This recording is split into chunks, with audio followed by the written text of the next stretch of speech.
161.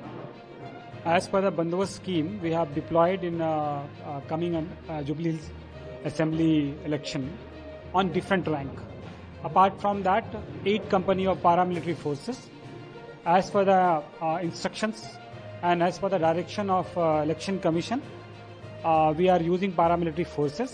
All the paramilitary forces are being utilized on a proper places without avoiding a core areas. So all the paramilitary forces are in the core area. Sir, do you know how many rowdy shooters you have got by Near about 230 rowdy shooters has been. We have a bond over those people, and we are keeping a proper watch on them. Sir, what is appealing you are going to do the voters and the party workers about the election for what you are going to appeal? No, my appeal is for the voters only. That voters please come forward.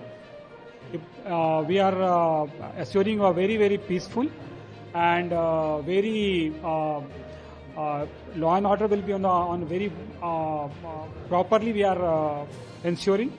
So the day of poll also you will get a very, very peaceful environment. So please come forward, cast your vote.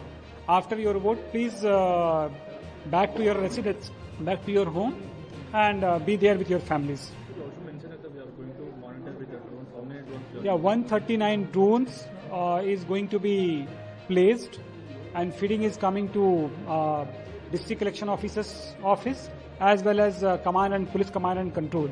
So through that drone, we are keeping a watch on entire areas, and if anything is required from command control, we are giving instructions. 27 MCC violation cases has been registered against various people and various organizations.